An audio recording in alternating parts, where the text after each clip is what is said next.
¿Qué es historia clínica? La historia clínica es su retrato. Cuando de acá a 20 años, en el hospital donde trabajen, cojan una historia clínica hecha por ustedes y diga José Cervantes, van a ver lo que eran cuando eran estudiantes. ¿Por qué es la historia clínica? Es lo que ustedes van a confeccionar en razón a lo que el paciente les va a decir.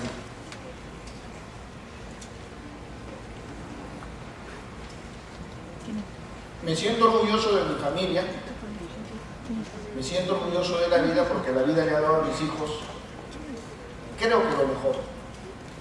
Es mi hija, la mayor.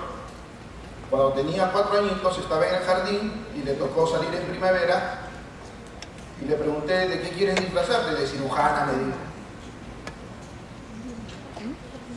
Y con el mayor orgullo de un médico, la vestí como cirujana. De ahí arrancamos la historia clínica, un dolor de cabeza cuando las cosas se pasan. Arrancar todo, este inicio de historia clínica, es eso, es su punto de partida. Es para lo que se han preparado. Es para cuando sean especialistas, han decidido hacer. Es su punto de partida. Es desarrollar la relación más importante de nuestra vida. Si no desarrollamos esa relación médico-paciente, no vamos a poder tener una buena historia clínica. Y la relación médico-paciente empieza por saludar. Buenos días, buenas tardes, buenas noches. Estirar la mano y decirles, estamos acá para aprender, ahora que son estudiantes, cuando sean médicos, cuando sean grandes especialistas, porque eso es lo que aprovechamos del paciente, seguir aprendiendo. Vamos a encontrar que en la historia clínica encontramos una parte grande que habla de síntomas. Y es muy importante, el síntoma es lo que el paciente les dice, es subjetivo. El paciente les dice, doctor, siento esta zona como si me explotara. Tú no puedes dudar de eso, ustedes no pueden dudar de eso. No traten de dudar de eso, traten de interpretar eso. Ese es su síntoma, por lo tanto es subjetivo. A diferencia del signo, entramos al segundo capítulo de la historia clínica, examen físico. Eso sí, es algo que ustedes van a corroborar. Con su conocimiento, con su experiencia, eso sí lo van a corroborar. Y esto es objetivo. El gran problema es esto, interpretar lo subjetivo. No traten de hacerlo, traten de ordenarlo como vamos a ver dentro de un ratito. Entonces tenemos un síntoma, como pueden ser 20 síntomas generales, en donde tenemos que tratar de buscar uno específico. El que elija, el que su experiencia poco a poco va a ayudarnos a decidir. Este es el síntoma principal. Y con este síntoma principal voy a llegar al diagnóstico. Habrá algunos síntomas a los cuales se utiliza el término de patognomónico. Eso es lo que el médico dice, esto es eso. Que eso ya no existe. Cada vez en la medicina el concepto de patognomónico ha ido reduciéndose a algo muy pequeño. Y descartar lo banal. Porque como les dije, especialmente el paciente geronto, les va a decir 20 síntomas. Me duele la uña, me duele la pierna, me duele el pelo, me duele el estómago, me duele el intestino, me duele el recto. ¿Y ahora por dónde empiezo? ¿Qué pongo como síntoma principal? ¿Y qué síntomas banales? Eso es experiencia. Pero esa experiencia no tenemos mucho tiempo para alcanzarla. Tenemos solamente 2 semanas, ¿qué? 1 semana y 1 día. Igual en el examen físico. Como es objetivo, eso ya depende de ustedes. Lo subjetivo, como yo sé cuántos años tienes, tengo que preguntarte. Lo objetivo sí puedo ver que necesitas lentes. Lo objetivo sí puedo ver que estás de blanco. Lo objetivo sí puedo ver que eres dama. Pero lo subjetivo tengo que preguntarme. Nuestro entrenamiento empieza en eso, en saber preguntar. lo que no pregunten, no les va a decir el paciente y por lo tanto no lo van a consignar. Y por lo tanto no van a saber elegir si me duermo, meter un codazo.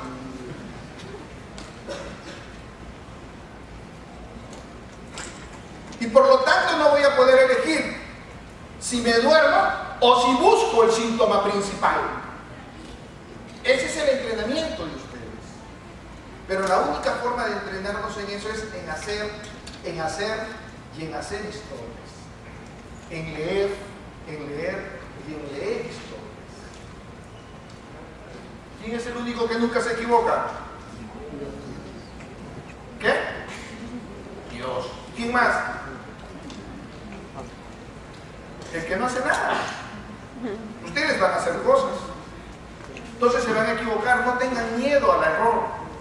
Es parte del aprender. No le tengan miedo.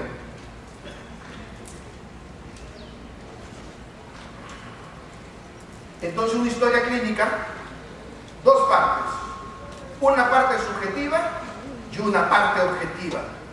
Y un aliado que cada vez va tomando más importancia, pero no más que los dos primeros, los exámenes complementarios, laboratorio e imágenes. Anamnesis subjetivo, examen físico objetivo. Esta es la parte más difícil. Aprender a preguntar. Entonces, todo esto lo tienen ustedes. ¿Qué significa semiología? Está en razón a buscar el signo que nos permita llegar al diagnóstico. ¿Qué es la historia clínica? Por definición, es un documento médico donde se consigna todo lo referente a la evaluación semiológica. ¿Qué es semiología? Es buscar el síntoma y el signo que nos lleve a su diagnóstico. Describe en forma cronológica todo lo relacionado, desde el nacimiento hasta su muerte. Miren la importancia de ustedes. Miren la importancia de encontrar la relación médico-paciente. Porque se van a meter a investigar su vida del paciente. Si no se ganan la confianza del paciente, nadie les va a decir nada. Más aún, nos van a mirar de frente. En su historia clínica está doctor, revísate. Y eso es lo que vas a poner en la historia clínica. Y se registra con letra legible, por favor. Les dije al comienzo, la historia clínica es su retrato. Si ustedes se valoran, su historia clínica debe de ser igual de impecable. Cuando te enamores, lo primero que tienes que hacer es mirar los zapatos del enamorado. Porque si él tiene la delicadeza de cuidar sus zapatos, va a tener la delicadeza de cuidarlos. Acuérdate de eso.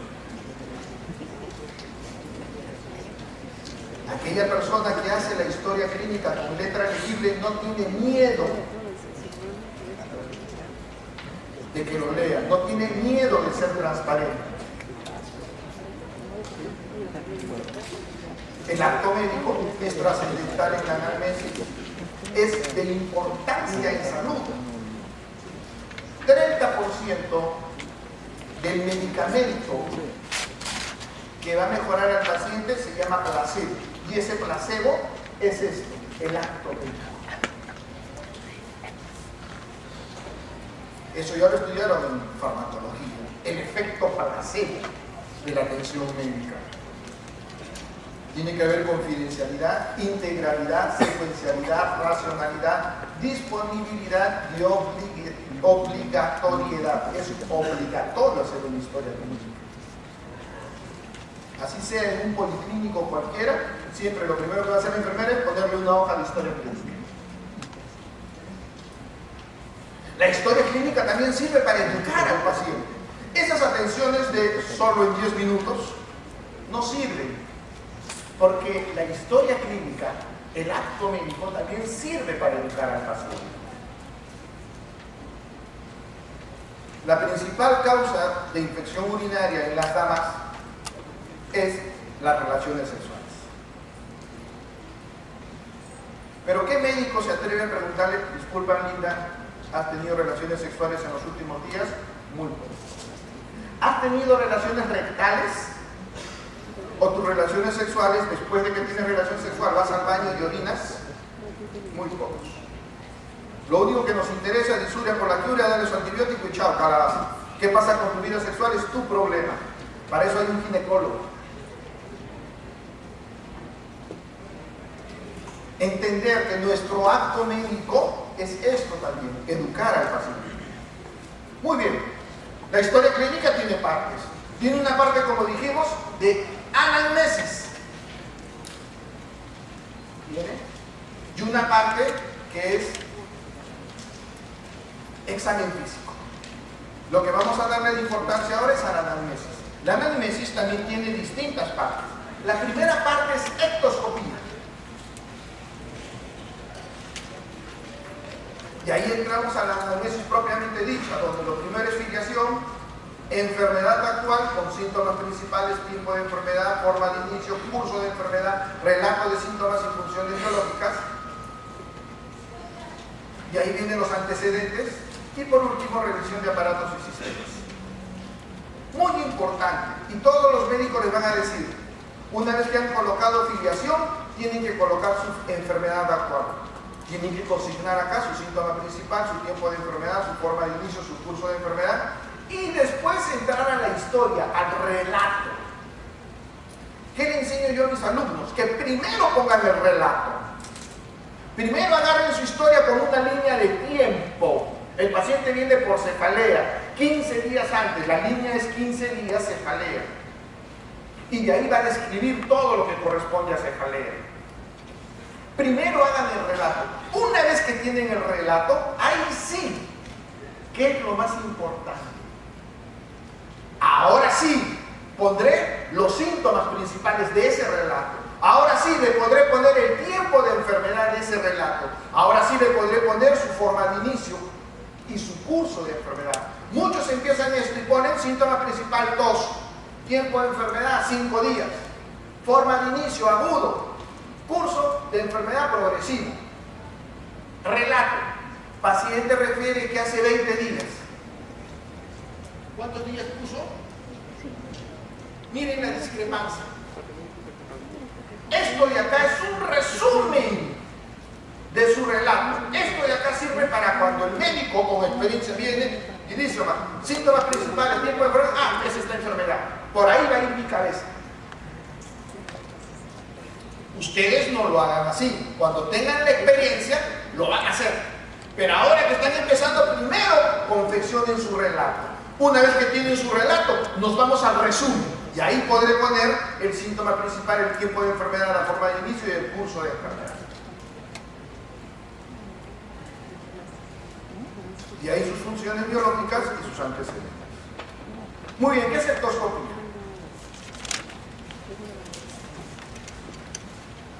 Observar el afuera. Era lo que les encantaba a los médicos en el Hospital 2 de Mayo, en el Hospital Carrión, en el Hospital Loaiza. Uno lo miraba y decía, ese paciente tiene una enfermedad de von Recklinghausen. Todo el mundo, el ojo clínico. Cada vez eso se ha cortado más. Porque como les dije, cada vez hay menos signos patognomónicos. Y eso depende de la experiencia. La primera observación rápida, global, metódica de las particularidades del paciente. Estamos en anamnesis y sin embargo esto no es subjetivo. Esta es la primera impresión que tengo yo del paciente.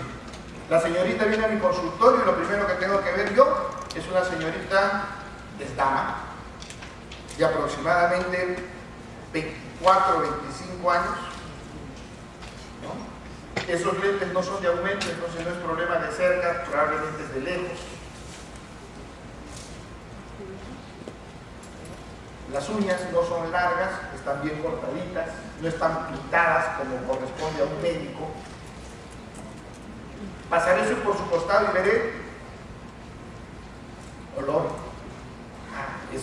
Es una ley, usa Chanel.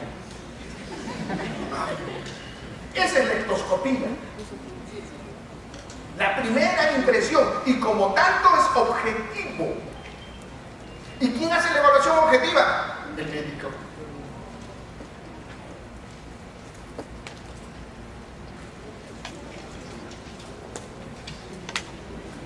Paciente varón de aproximadamente 26 años, cajete, en estado agónico. Esa es mi endoscopía. Entonces tengo que consignar lo mínimo: el género, la edad aparente, el estado de gravedad, los signos más destacados, y no solamente en el paciente, a veces ver el entorno es importante. A veces el paciente no tiene sangrado, pero cuando veo su velador está lleno de servilletas con sangre.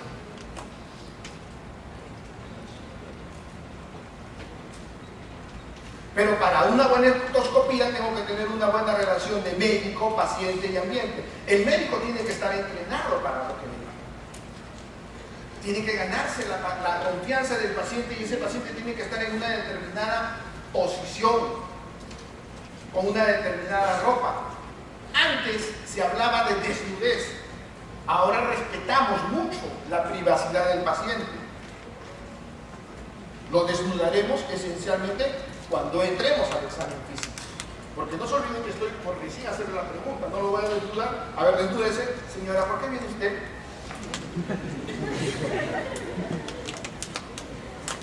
No le hagan nunca al paciente lo que no les gustaría que les hagan a ustedes. Imagínense ese médico. Señorita, ¿por qué viene? Primero desnúdese. Entonces, este concepto de desnudez tradicional en la medicina del Hospital Loaiza, 2 de Mayo, etcétera, etcétera, cada vez va tomando un significado de sumo. Y ni qué decir el ambiente, ¿no? Entonces, todo de eso va a depender de nuestra famosa endoscopía.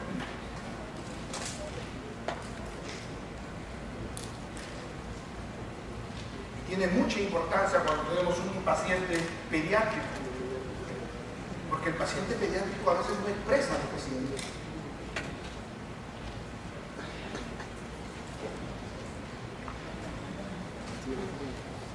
Pero tenemos que describir lo que vemos, no lo que creemos que vemos. Y eso es entrenamiento, para ir con la confianza y la paciencia del entrenamiento, buscando exactamente qué es lo importante de ese signo. ¿Y nos sirve qué cosa? Dentro de unos minutos van a ver ustedes métodos del examen físico con la doctora Zavala. Y lo más importante del método del examen físico es inspección. ¿Y qué inspeccionamos? Comparamos una mitad con la otra mitad. Comparamos una mitad con la otra mitad.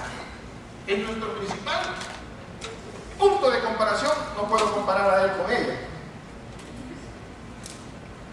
pero sí puedo comparar una mitad de su cara con la otra, una mitad de su brazo con el otro brazo, para ver dónde puede estar lo anormal. Entonces, cuidado, no todo paciente tiene un signo endoscópico de importancia. Cada vez los pacientes llegan muy tempranamente. Llega por 24 horas de fiebre. ¿Qué endoscopía vas a tener? Y como viene tomando paracetamol, ni siquiera fiebre tiene. Solamente lo que el paciente les dice: en la casa me tomé 40 de temperatura. Por eso es que los signos de endoscopía cada vez los vemos menos. Los pacientes llegan muy tempranamente al hospital, muy tempranamente a la consulta. Entonces, muchas veces no tienen. Entonces, ¿qué pondremos como endoscopía? Paciente varón de 25, no tiene aro, debe ser soltero. Debe ser soltero.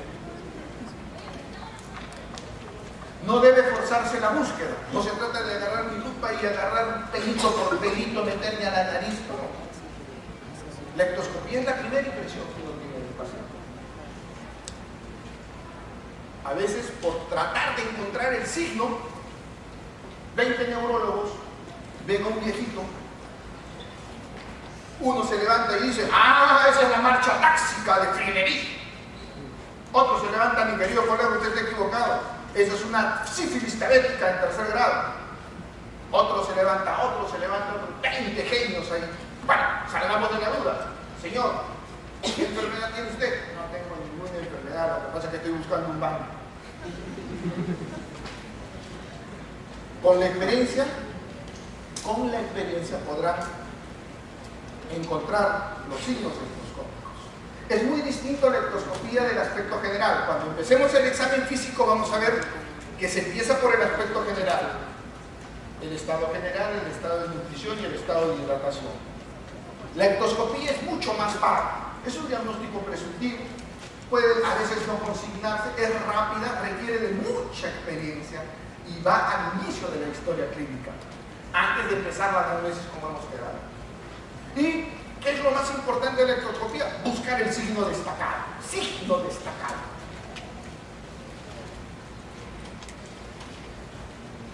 Diagnóstico: infarto. No, el señor se ha dado cuenta que en la bar, el bar que está atrás, le han robado su billetera. Por eso a veces la ectoscopía nos puede llevar a errores. Entonces, generalmente la ectoscopía, si bien es lo primero que vamos a consignar, consígnenla en su cabecita, no lo escriban todavía. Una vez que han relatado su historia clínica, van a correlacionar lo de su historia clínica con lo que han creído.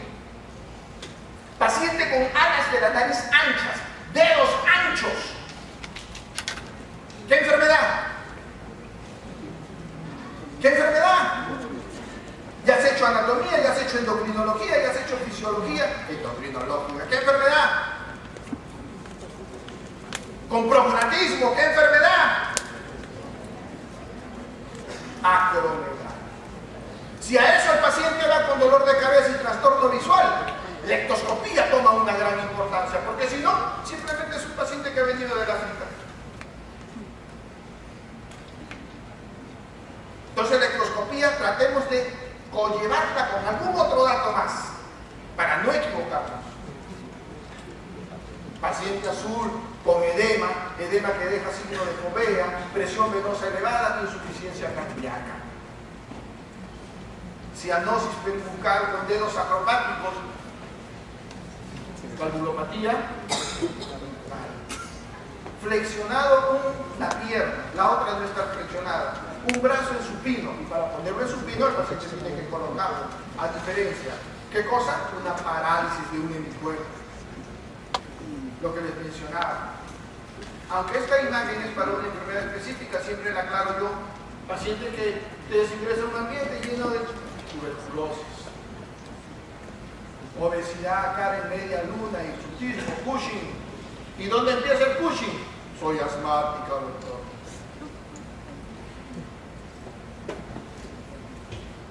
Hablando de acromegalia. ¡Diagnóstico! ¡Esos ojos! ¡Diagnóstico! No hay mucho que discutir. ¿Y eso? La otra contramedalla, el hipotiroidismo. Entonces, todas esas imágenes las tienen ustedes en la clase, en aula. Y el ejemplo más típico de lo que podemos buscar en ectoscopía es esto: ictericia. La ictericia puede ser, como en este caso, cirrótica. ¿Y por qué digo yo ictericia cirrótica?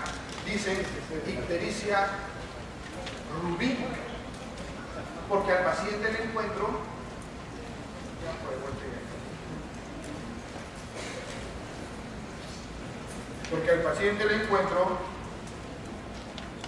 con ese error. A diferencia de la ictericia biliverdínica, obstructiva con estasis, paciente con apoyo. O la ictericia flavínica, del paciente con anemia hemolítica. Miren cómo un mismo signo que me puede dar una ectoscopía de ictericia puede corresponder a tres enfermedades distintas: una al hígado, una del vía biliar o una de la piel.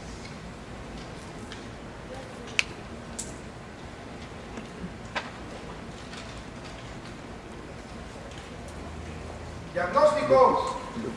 A ver. Miren el eritema malar en paciente mujer joven. ¿Puede ser un síndrome febril? Sí, puede ser un síndrome febril. Pero así, un eritema en alas de mariposa. lupus.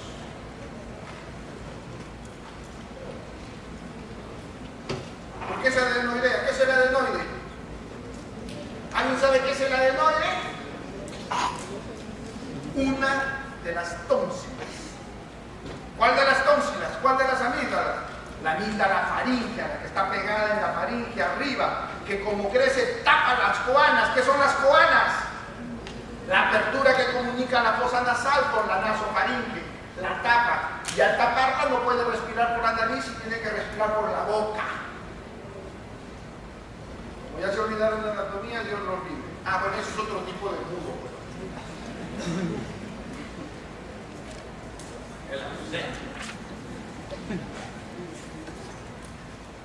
Ya saben a quién eligieron. Ustedes votaron. Ustedes son los culpables de casi nuestras desgracias. Por supuesto que mi generación fue culpable de 20 siglos de desgracia. La osteogénesis imperfecta. ¿Alguien conoce un tenista que se le parece? Francés. Monfils. ¿No les gusta el tenis? Acuérdense, quien solo sabe medicina, ni medicina sabe. Bueno, un pequeño break.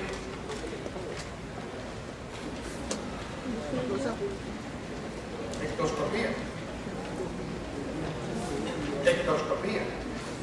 No me vengan a decir que es un ITT, ¿no? Tampoco me digan que es un marcapaso, pues no sean malos. ¿Quién sacó esa canción del marcapaso? Entonces, después de la ectoscopía, entramos a la anamnesis propiamente dicha. Y la anamnesis propiamente dicha parte por lo que se llama filiación, enfermedad actual, antecedentes y revisión de aparatos sistémicos. 15 minutos para correr. La anamnesis son los datos que nos van a dar en cuanto prácticamente primero los datos personales, la filiación, después lo que hemos conversado sobre el motivo de consulta, el resumen, la enfermedad actual que es el relato y los antecedentes. Todas las historias, todos los libros van a seguir ese orden. Entonces necesitamos entrar a la anamnesis. ¿Qué significa anamnesis? Recordar. El paciente va a comenzar a recordar por qué viene a la consulta. Entonces ahí tienen los datos de filiación. Acá está resumido 1, 2, 3, 4, 5, 6, 7. Si ustedes ven los datos que les da la historia clínica, en algunos hospitales tienen hasta 12 datos. ¿Y por qué es importante? Miren los otros. Son los datos de filiación. Porque uno puede comenzar a presumir, y es muy importante, la edad, para ver qué grupo etario. Cada grupo etario tiene sus propias enfermedades. El sexo, cada grupo de sexo tiene sus propias enfermedades. Si yo estoy pensando en un varón, definitivamente no voy a estar pensando en enfermedades ginecológicas. Así de simple. Igual en la ocupación, paciente con tos, minero, no tengo que pensar más. En primer lugar, psicosis, y en segundo lugar, neoplasia. Tercer lugar, tuberculosis. En el Perú, primero tuberculosis, luego psicosis, luego. Y así, cada dato de filiación nos sirve esencialmente para ver exactamente qué posibilidades diagnósticas nos podemos estar dando. Enfermedad actual. Punto 2. Salimos de filiación y entramos en enfermedad actual. Enfermedad actual tenemos que colocar en primer lugar la fuente. ¿Quién está relatando la enfermedad? El paciente, anamnesis directa. El familiar, la auxiliar, anamnesis indirecta. Entonces lo primero que vamos a colocar es, si es una anamnesis directa, ya no tengo que poner quién. Pero si pongo anamnesis indirecta, tengo que poner quién. El policía, el bombero, la auxiliar, la tía, la sobrina. ¿Quién está relatando la historia clínica de este paciente? Entonces lo primero que hacemos en enfermedad actual es colocar directa o indirecta. Y si ponemos indirecta, tenemos que consultar quién nos da esa historia. Y ahí, como les mencioné, la tradición dice colocar síntoma principal, tipo de enfermedad, forma de inicio, curso de enfermedad. Y luego relato cronológico. Ya les he enseñado yo, lo primero que tienen que hacer ustedes es el relato cronológico. Despiértala.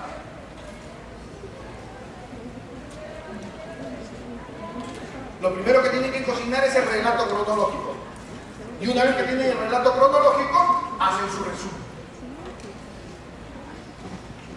Hablando de fuentes. Entonces lo primero que tenemos que ver, la pregunta que tienen que hacer ustedes, ¿cuál es el motivo de consulta? Siempre empiecen por el señora, ¿por qué viene usted al hospital? Porque generalmente ese es el síntoma importante. Todo el resto son síntomas secundarios.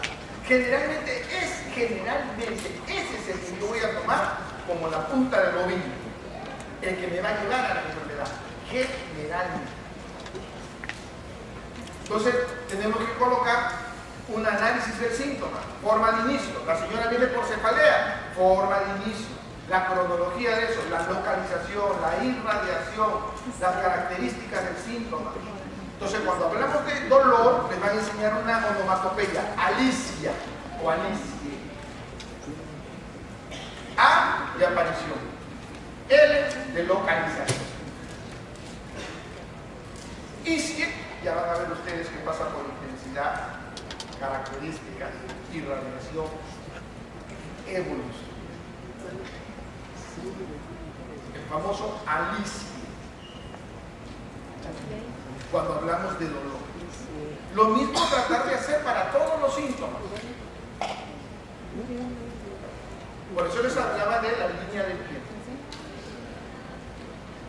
Recomendaciones, tratar que el paciente defina. Vengo porque me da vuelta las cosas. ¿Usted da la vuelta o las cosas dan la vuelta? Porque el paciente viene y dice, tengo mareo, tengo vértigo. ¿Para usted qué es mareo? ¿Para usted qué es vértigo? Tomar en cuenta los problemas de comunicación es muy importante. La paciente de provincia viene y dice, tengo problemas para defecar. Y si ustedes no conocen que en provincia el orinar es defecar, sonar. Muchas de las personas del interior, especialmente de edad, al orinar y al defecar, le llaman defecar. Tienes que preguntarle, ¿usted me está hablando de defecar por delante o defecar por atrás? Por delante, doctor. Ah, usted está hablando de orinar. Sí, doctor. Siempre ponerse a la altura del paciente, no en estatura, sino en el grado cultural del paciente. Especialmente cuando son gerontos. Las preguntas no deben insinuar las respuestas. ¿Y le duele acá? Sí, doctor. ¿Y le duele acá? Sí, doctor. ¿Y le duele acá? Sí, doctor. Se mareaba. Señora, ¿dónde le duele? Deben ser genéricas. ¿Dónde le duele? ¿Se irradia? ¿El dolor se corre para algún sitio? ¿Hacia dónde se corre el dolor? ¿Calma con algo el dolor? ¿Tiene dificultad para respirar? ¿En qué momento tiene dificultad para respirar? ¿Todo el día, en la mañana, en la tarde, cuando sube escaleras, cuando baja escaleras? Y tener paciencia. Una historia clínica. Mi primera historia clínica la hice en casi 26 horas. Como vivía dentro del hospital, subía y bajaba. Entonces agarraba el libro así. Tengo que buscar esto. Nuevamente, señora, nuevamente al libro. Ay, nuevamente. No cometas ese error. Entonces, definitivamente, buscar la enfermedad, especialmente la enfermedad actual, su forma de inicio y luego su correlato cronológico. Por eso les hablaba de la línea de tiempo. Hace 15 días, ¿qué pasó hace 10 días? ¿Qué pasó hace 7 días? ¿Qué pasó hace 6 días? ¿Qué pasó ayer? Su relato cronológico.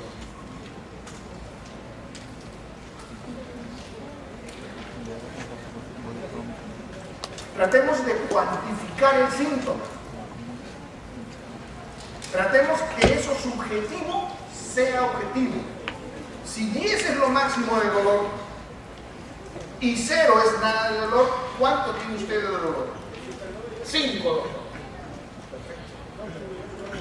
Es lo que para la paciente es.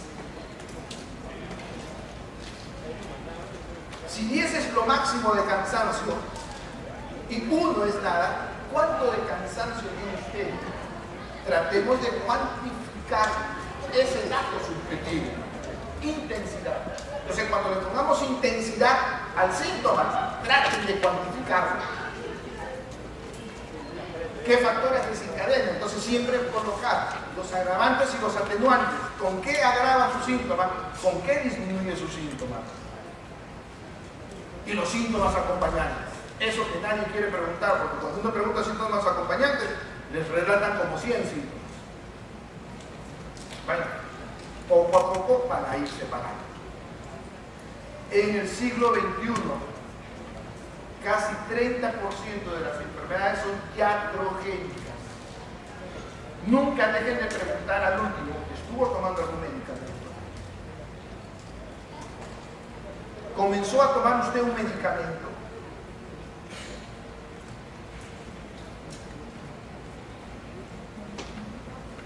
Factores iatrogénicos. 30% en el siglo XXI de causas de enfermedad somos nosotros. Muy común. Amigos. Muy bien. En el geronte hay presentaciones atípicas porque son pluripatológicas. Son múltiples comorbilidades por las cuales puede venir especialmente el paciente geronte. Entonces tenemos que tratar de identificar una o dos, o la que lo está descompensando. Ese paciente es cirrótico, tiene hipertensión arterial, tiene cirrosis, tiene insuficiencia renal, pero ¿qué lo está descompensando? Eso es lo que tenemos que darle importancia. Entonces en el Argente encuentran todas esas preguntitas que se pueden valer ustedes para comenzar a hacer su historia clínica. Eso es de su libro Argente. Las preguntas que habitualmente deben formularse. Muy bien. Lo importante de hacer la historia clínica es que ustedes escogen, mezclan todos los colores o aprenden a separarlos. Ustedes eligen. Lo importante es hacer una buena historia clínica. Mezclando todos los colores es muy difícil. Entonces, orden. Y no se olviden que esto es como el iceberg. Solamente ven la punta. ¿Qué hay acá abajo? El buscar qué hay acá abajo va a depender de ustedes. De no olvidarse de preguntar qué lo agrava, qué lo calma. Y ahí viene una pregunta que siempre me acuerdo de la doctora Alba de Bayo, cuando hice mi residencia de medicina interna en el Hospital 2 de Mayo. Pregúntale al paciente qué cree que ha causado su enfermedad. A veces el paciente te dice qué ha causado su enfermedad. Muchas veces no. Pero siempre es válido preguntar. ¿Qué cosa hay abajo?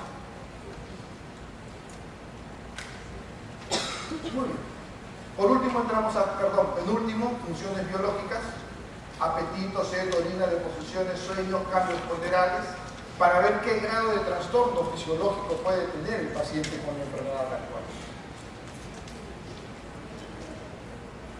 Y entramos al capítulo de antecedentes. Entramos a antecedentes generales.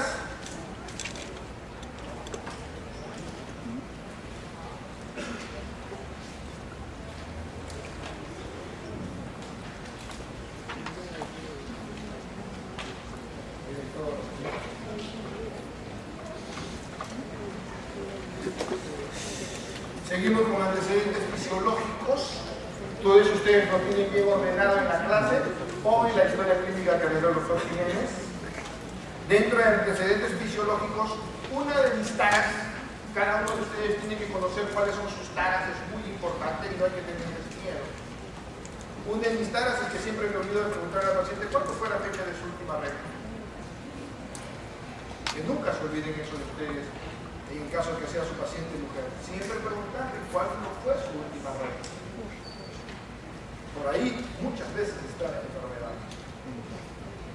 Los antecedentes fisiológicos muy ordenados. Muy importante, actividad sexual, siglo XXI, VIH. En cualquiera de sus formas, febril, como exantema, como pérdida de peso, como gangliomegalia. Siempre tener presente VIH y sus factores de riesgo. Así que no tengan miedo de preguntar actividad sexual, una sola pareja, es del mismo sexo, Se van a llevar muchas sorpresas, jóvenes. Antecedentes patológicos. Y dentro de antecedentes patológicos es muy importante las cirugías. Alcohol, drogas. No pueden dejar de preguntar en el siglo XXI. En caso que tenga alguna enfermedad, ¿qué tratamiento está recibiendo? Y ordenarlo. No solo el nombre, sino la posología.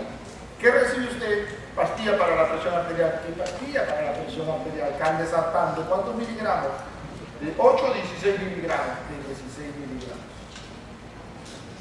¿Qué recibe usted para el dolor de la articulación?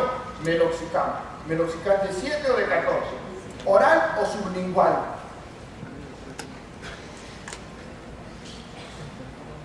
Siempre recordar, por favor, para evitar olvidos, enfermedades de la infancia, enfermedades médicas, antecedentes alérgicos. No pueden terminar su historia, especialmente el capítulo de antecedentes patológicos, sin preguntar alergias. Y dentro de alergias, ¿ha recibido alguna vez penicilina? Mucho cuidado. Antecedentes quirúrgicos y traumáticos, como hemos conversado. Para ir finalizando con antecedentes familiares, entonces tenemos que recordar padres, abuelos, hermanos, la línea directa, incluso esposos. Entonces, la historia clínica es eso, nos puede llevar por muchas curvas, pero tenemos que con la experiencia comenzar a aprender a cómo caminar en ella. Para terminar al último, siempre al último, la revisión de aparatos y sistemas. Porque ustedes no solamente vean el árbol, tienen que ver el bosque. Y a veces el síntoma más importante por el que viene el paciente lo van a encontrar acá en aparatos y sistemas, en la revisión de aparatos y sistemas. Y van a tener que rehacer toda la historia clínica. Por eso es muy importante la revisión de aparatos y sistemas. A la gente se los coloca, respiratorio, cardiovascular, gastrointestinal, todo lo que tienen que preguntarle. La paciente viene porque se ha puesto amarilla. No puede terminar preguntándole, señora, ¿y usted ha tenido tos? Y si tiene tos, ¿ha tenido expectoración? ¿Ha botado sangre? ¿Qué tiene que ver eso con la ictericia? De repente muchas cosas. Todo eso es la revisión de aparatos y sistemas. Y lo tienen igualito, se los mostré en historia clínica del hospital Loaiza, del doctor Jiménez. ¿Por qué? Porque tenemos que acostumbrarnos no a mirar el árbol, sino a mirar el bosque. Muy bien, ahora vamos a ir al examen físico. Para eso vamos a recibir a la doctora Zavala, en donde el examen físico lo dividimos en uno regional, que es lo que van a aprender ustedes en esta semana, el general, para luego entrar, el general, para luego entrar al regional, neumológico, cardiovascular, etc. Y el examen físico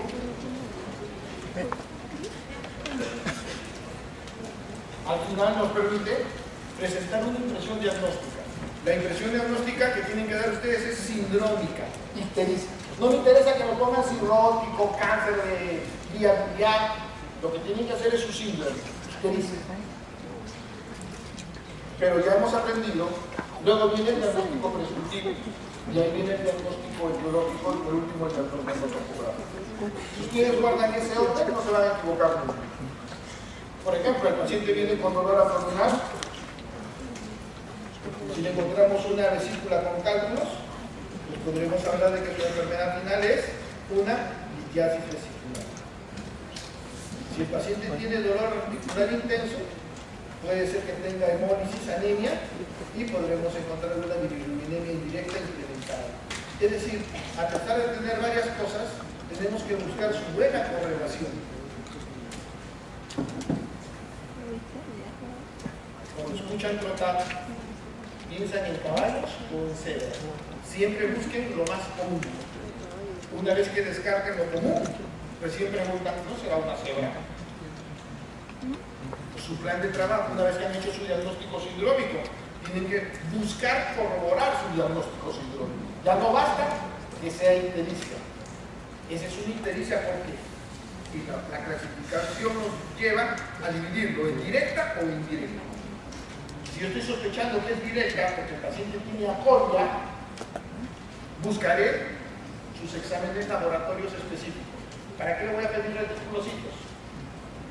¿Qué tiene que ver los reticulocitos? Anemia hemolítica con alcohol.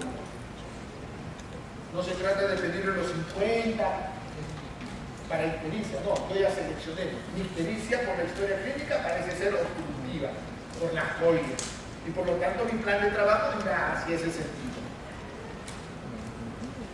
El famoso SOA, porque hablamos de historia clínica, cuando se encarguen ustedes de evolucionar un paciente, siempre el famoso SOA. Todos los días, qué cosa es dato subjetivo, qué es lo objetivo, cuál es la apreciación y el plan de día a día. Esa es la evolución. Y por último, en la historia clínica, la epicrisis, que es el resumen de todo lo que ha sucedido durante su hospitalización. Eso ya es al final cuando el paciente se va a ir. Nunca olvidar tus sensos, oídos, ojos, olfato y tacto. La semiología médica es la disciplina clave para realizar el diagnóstico. 60-80% depende de ese entrenamiento que van a comenzar ustedes para hacer la historia clínica. Y mucho de ello depende esencialmente de la confianza con el paciente. A pesar de todos los avances tecnológicos de la medicina, el médico no ha podido ser sustituido. Por eso que nos tienen que seguir pagando, nunca van a dejar de pagar, nunca dejaremos de tener trabajo, nunca dejaremos de tener pacientes, nunca nos van a poder reemplazar una máquina. Al último, es un crucigrama, es un mapa conceptual de todas las partes de la historia clínica. Así es como lo tienen ustedes en su clase. En la clase virtual, exijan al delegado que consiga ir donde Pamela mañana. Pamela tiene que entregarles cómo entrar a sus clases virtuales. Entonces tienen este mapa conceptual, en donde tienen claramente la historia clínica, sus partes, espectroscopía, la anamnesis, tienen todo bonito ahí separado, el examen físico, como hemos conversado, diagnóstico y tratamiento. Dentro de lo que es la historia clínica, hemos hablado de lo que es directo o indirecto, hemos hablado de la anamnesis y cómo se va dividiendo, observen, filiación, enfermedad actual, funciones biológicas, antecedentes y revisiones anamnésicas. Entonces tenemos enfermedad actual, funciones biológicas, miren todo lo que pueden conseguir. Antecedentes. Dentro de antecedentes ya habíamos conversado los antecedentes personales fisiológicos, personales generales, personales fisiológicos, personales patológicos y antecedentes familiares, todo en mapa conceptual para que nunca se olviden. Por último, examen físico, lo que corresponde al examen regional y lo que corresponde al examen general. En esta semana, un día, tienen que aprender esencialmente lo que corresponde al examen general.